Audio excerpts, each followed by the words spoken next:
पिछले वीडियो में अपन ने ग्रीन रेवोल्यूशन पढ़े थे। अब हम नेक्स्ट वाइट रेवोल्यूशंस पढ़ेंगे। वाइट रेवोल्यूशंस मीन्स सफ़ेद क्रांति से लिया जाता है। सफ़ेद क्रांति मतलब मिल्क प्रोडक्शन को बढ़ाने से लिया जाता है। जैसे white revolutions is closely related to animals rearing, पशुपालन से भी लिया जाता है, मवेशियों को चराने से भी इसी क्रांति में इसको लिया जाता है। White revolutions means increase the milk production with the help of the dairy development programs in rural areas. सफ़ेद क्रांति से मतलब मिल्क प्रोडक्शन को बढ़ाना। कैसे? With the help of dairy development program. कहाँ पर? रूरल एरियाज में।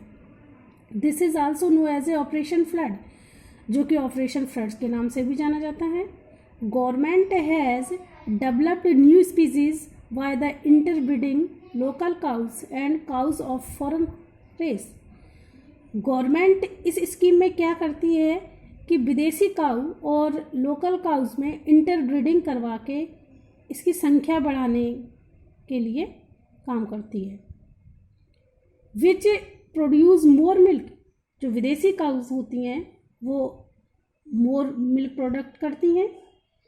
Dairy cooperative society was organised in this rural areas. Dairy cooperative societies की स्थापना की जाती है ग्रामीण क्षेत्र में।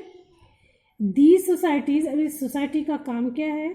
These society collect the milk from milk producers and help them in the marketing. ये सोसाइटी मिल्क को घर घर जाके इकट्ठा करती है प्रोड्यूसर से एंड मार्केट में सप्लाई करती है। और क्या काम करती है ये society?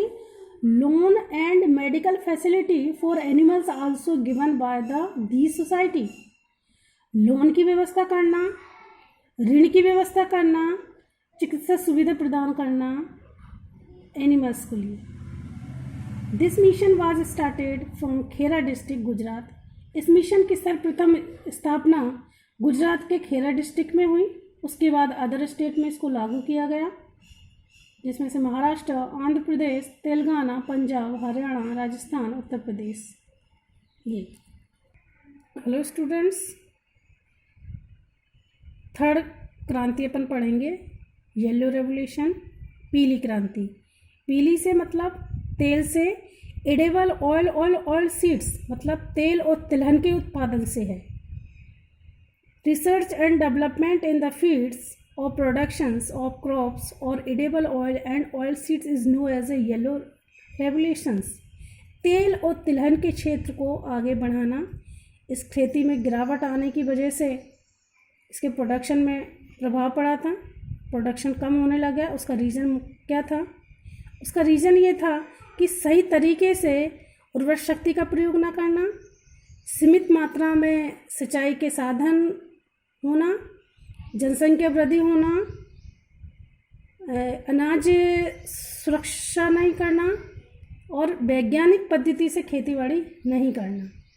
Reduce the productions in the country.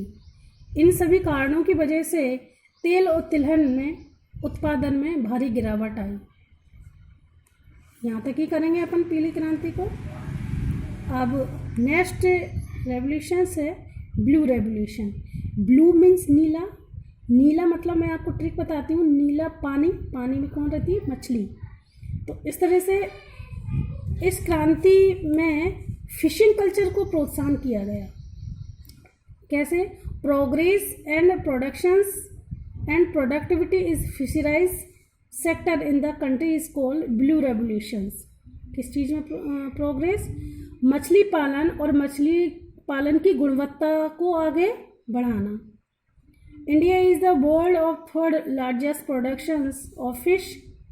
यहाँ स्टूडेंट्स करेक्ट कर लीजिएगा, थर्ड नहीं है, सेकंड है, फर्स्ट चाइना है एंड थर्ड अमेरिका है मछली पालन में, मछली उत्पादन में। A project is launched in 5 state in collaboration with the World Bank of increase fish productions in the country. इस परियोजना को शुरुआत में 5 स्टेट में लागू किया गया। किसकी सहायता से? वर्ल्ड बैंक की सहायता से। लेकिन धीरे धीरे दूसरे देशों में भी इसको लागू कर दिया गया। A project in the launching in the 5 states in a collaborations with the help of World Bank to increase fish productions in the country. इस परियोजना को स्टार्टिंग में 5 स्टेट में लागू किया गया, किसकी सहायता से? वर्ल्ड बैंक की सहायता से, लेकिन धीरे धीरे फिर पूरे देश में इसको लागू कर दिया गया। It's help in the augmenting food supplies. इस क्रांति का प्रभाव ये पड़ा कि फूड की जो सप्लाई है वो अच्छी होने लगी। राइज इन द न्यूट्रिशनल, पोषण आहार में बढ़ोतरी हुई, उसका लेवल ऊंचा हुआ। जनरेटिंग द एम्प्लॉयमेंट, रोजगार प्राप्त हुआ।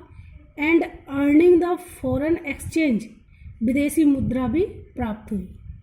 In the year of 2006-07 the country produced 63,99 lakhs tons for fish and export fishing rot ₹5,739 crore. इतना उत्पादन की बढ़ोतरी हुई। एंड लास्ट रेवोल्यूशन से पिंक रेवोल्यूशंस। पिंक मीन्स गुलाबी, गुलाबी से मतलब फ्रूट्स प्रोडक्शन से है। फ्रूट्स प्रोडक्शन को बढ़ाना कैसे? नेचुरल, जैसे हम जानते हैं कि हमारी बॉडी के लिए खनिज पदार्थ और विटामिन्स मोस्ट इम्पॉर्टेंट है, because enhance resistance capacity in the body, क्योंकि natural minerals and vitamins play an important role to the enhance resistance capacity in the body. खनिज पदार्थ और विटामिन्स हमारे बॉडी के लिए बहुत अति महत्वपूर्ण है, क्योंकि ये हमारी प्रतिरोधक क्षमता को बढ़ाते हैं। इसी वजह से